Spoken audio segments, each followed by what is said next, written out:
This is Tim Bryce with my column titled, The Impeachment Charade is Finally Over. The impeachment trial is finally over, and as expected, President Trump was acquitted. Anyone really surprised? Democrats will claim this was a cover-up by the Senate, but the reality is this represents another win for the president. Despite this, I am glad it is over, as I found it rather boring and predictable in terms of finger-pointing and jurisprudence.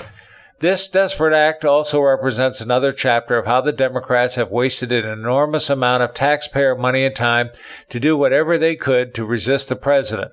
For example, they radically slowed the process of selecting members of the president's cabinet, ambassadors, judges, and other presidential appointees.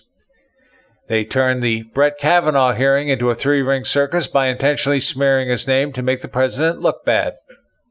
By insisting on the Mueller witch hunt, the Democrats failed to reach anything conclusive in terms of establishing a relationship between the president and the Russians. The investigation lasted 2 years and cost taxpayers millions. Triggered by the Democrats refusing to pay for the border security, the government shutdown of 2018-19 cost the government $5 billion. In the end, President Trump still moved forward on building the Southern Wall. The impeachment hoax was designed by the Democrats to besmirch the character of the president and keep him off the ballot in November. The case was easily defeated, and the president gained political strength simply because the public grew weary of the histrionics of the left. Let us also not forget the findings of the FISA investigation, the problems associated with sanctuary cities, and the Do-Nothing House, which basically threw the government into gridlock. All of this was supported by the fake news of the mainstream media who fanned the flames of hate in the country. All of these attempts were designed to not only vilify the president, but to distract the public from his accomplishments, such as he successfully installed a substantial number of federal judges at many levels, including 2 Supreme Court justices. He built and opened the American Embassy in Jerusalem. While other presidents in the past claimed they would do it, it was President Trump who saw it through to completion, even in spite of resistance from Democrats. More recently, the president revealed his plan for a peace between Israel and Palestine using a 2-state approach, something that has never been offered before.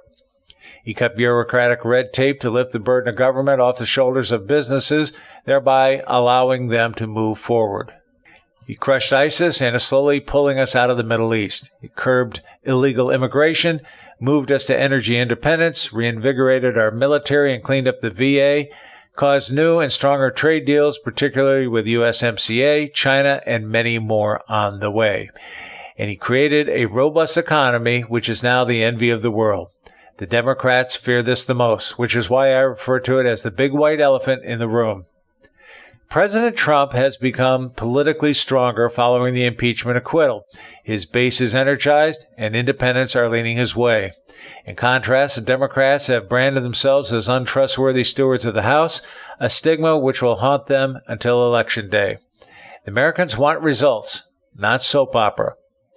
You have to pity the Democrats going into the 2020 election, as they are about to be mutilated politically. Their resistance has left them with an image of being an impediment to progress and are now portrayed as spiteful people only concerned with political control and not the best interests of the country overall. Then again, it was their own doing. Their strategy to vilify the president was an enormous gamble, which backfired on them. When you couple this with the far-left leanings of the Democrat presidential candidates, you have the perfect storm, which will lead to their demise. One thing I have observed about the Democrats during President Trump's first term, they do not accept defeat graciously. It is time for an overhaul within the party, or split it into moderate and far-left factions. Friends, keep the faith. This is Tim Bryce in Palm Harbor, Florida. Follow me on the internet at timbryce.com.